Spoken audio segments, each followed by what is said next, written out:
Thank you very much. As I saw a lot of people were taking notes and making pictures to the slides, I would like to inform you that at the end of the conference, all the materials will be provided in the homepage, so you can look through them, download them, and use them in future. And now to close the first part of the conference, I will ask Professor Pesce to share a word with us.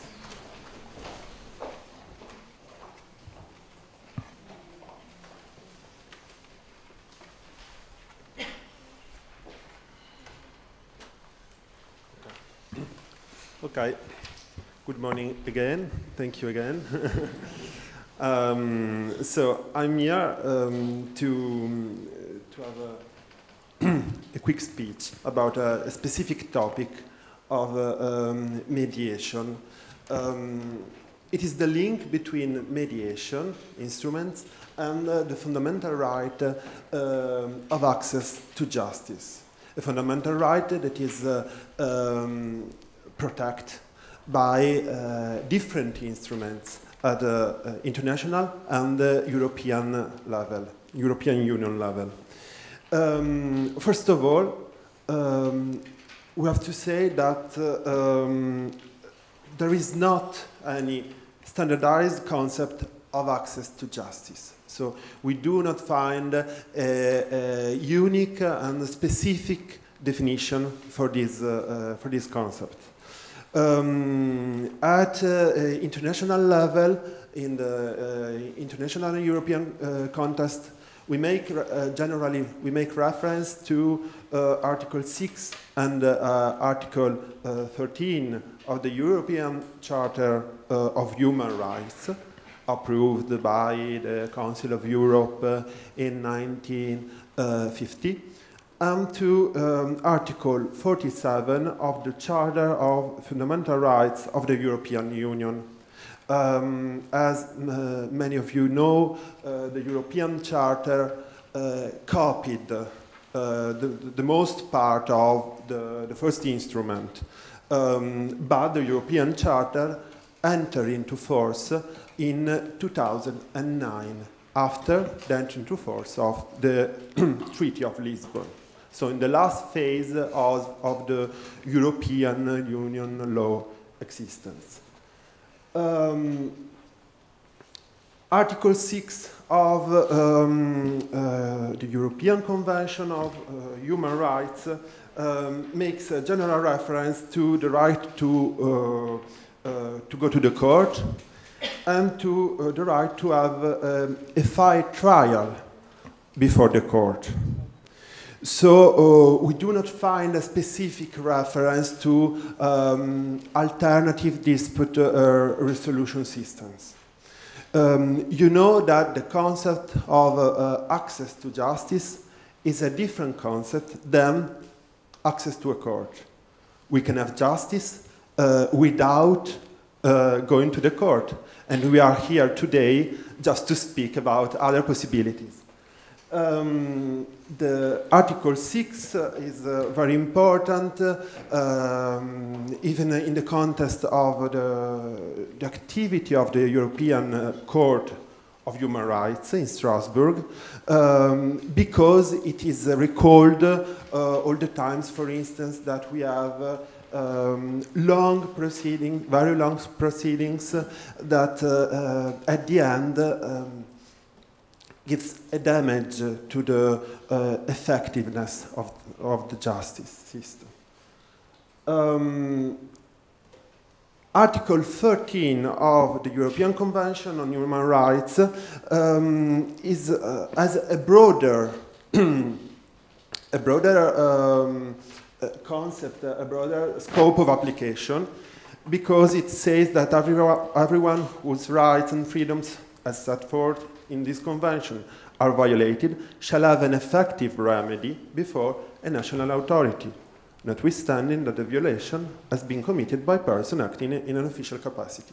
So this article can be referred to alternative dispute resolution system.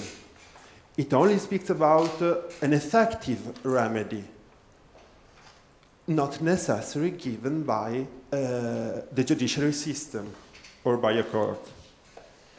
And we find passing by the European Convention system to the European Union system, we find a similar article in the European Charter of Fundamental Rights.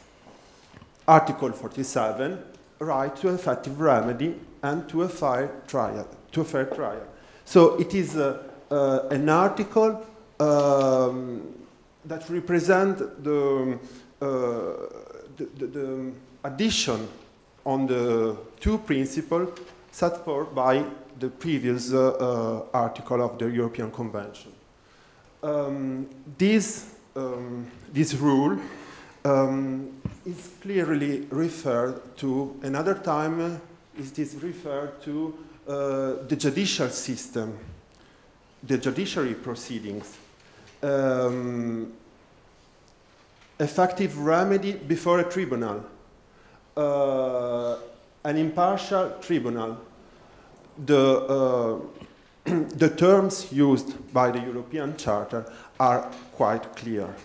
It is not referred to the alternative dispute resolution system, but we can find another article, another provision in the Treaty on the Functioning of the European Union, Article 67, paragraph 4. In this case, this provision can cover other legal remedies than the judiciary procedure. The unions shall facilitate access to justice, and that's all. We have an example, in particular, through the principle of mutual recognition of judicial and extrajudicial decisions in civil matters. So the union shall facilitate access to justice. And this is the provision that the European Union always recall every time that it introduced a rule on mediation or a rule on other alternative dispute resolution methods. I wrote, please notice the cross-border dimension of the principle, because as many of you know, the European Union law can only act on cross-border disputes if a cross-border dimension arises. So the European Mediation Directive of 2008 only refers to cross-border disputes. We can find in the same directive a definition for the cross-border concept. A situation, a dispute, can be considered cross-border when at least one of the parties is domiciled or habitually resident in a member state other than that of any other party. The European Union cannot rule other situation, cannot rule totally domestic situation. But why it is so important, the intervention of the European Union? Why Italian system introduced a strong mediation possibility after the intervention of the European Union?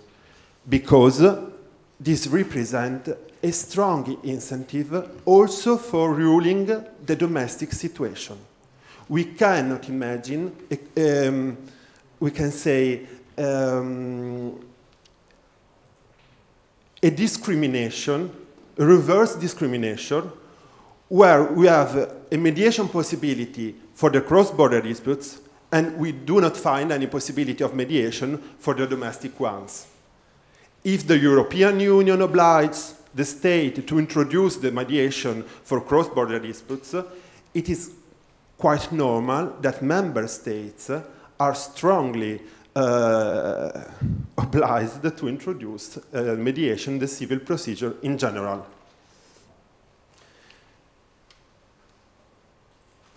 So, from this rule that I already mentioned, we can find some of the main elements of the access to justice principle. access to justice means a right to effective access to a dispute resolution body. It means a right to a fair proceeding. It means right to timely resolution of dispute. It means right to an adequate redress. And it means, of course, the application of the principle of efficiency and effectiveness in the management of proceedings by the public authority. The mediation system can help towards all these elements. At EU level, of course, as I already mentioned, the access to justice principle covers the access to the European Court, so the European Court of Justice, and the access to national courts, but in order to enforce the rights derived from the European Union law.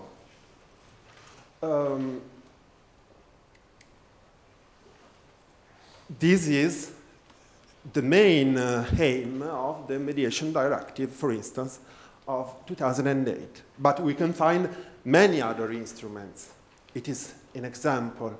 Many other instruments where the right of access to justice is enforced by the European Union law.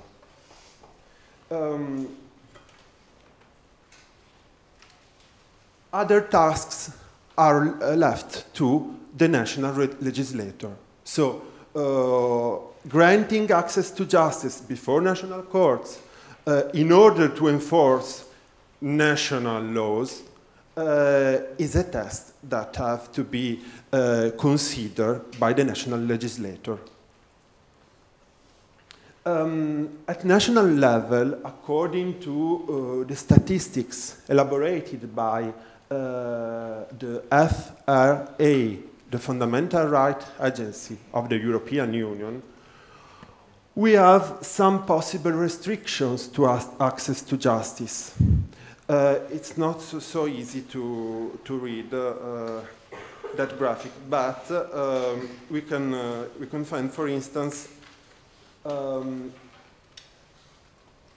length of proceedings, third line, as a problem affecting the access to justice right. From this perspective, the introduction of a strong mediation system can solve or can reduce the problem of length of proceedings. But also other problems can be offered by the mediation, because fourth line is legal costs. Mediation can reduce the legal cost of justice. Procedural formalities and requirements. Mediation is often ruled as a very informal proceeding. According to the jurisprudence of the European Court of Human Rights, the restrictions to access to justice are possible, are acceptable to the extent they are proportionate to achieve a lawful aim, and so long as they do not restrict or reduce the access left to the individual in such a way that the very essence of the right is impaired. So this is the limitation, the last limit acceptable for the restriction. Otherwise, it is not possible and not accepted according to the principle I mentioned at the beginning. If we make reference to Article 6, for instance, we can find the number of violations concerning the length of proceedings in all the European member states. And you can notice, it's not so easy to read, but you can notice that, for instance, in my country, it is a huge problem. And as I already said, the introduction of mediation, maybe in the next future, can reduce this problem of violation of Article 6. The Fundamental Rights Agency of the European Union prepared a list of good practices which could facilitate access to justice. Of course, we can find e-justice initiatives. We can find generous rules on legal standing.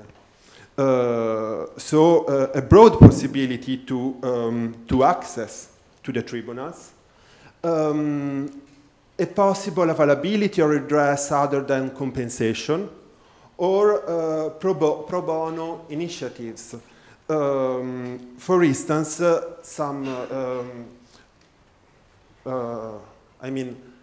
initiatives on legal aid that can be paid by the state or the public authority.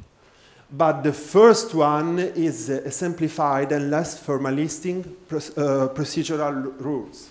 And from this perspective, the introduction of mediation can be a good solution in the future to have a different situation than the current one.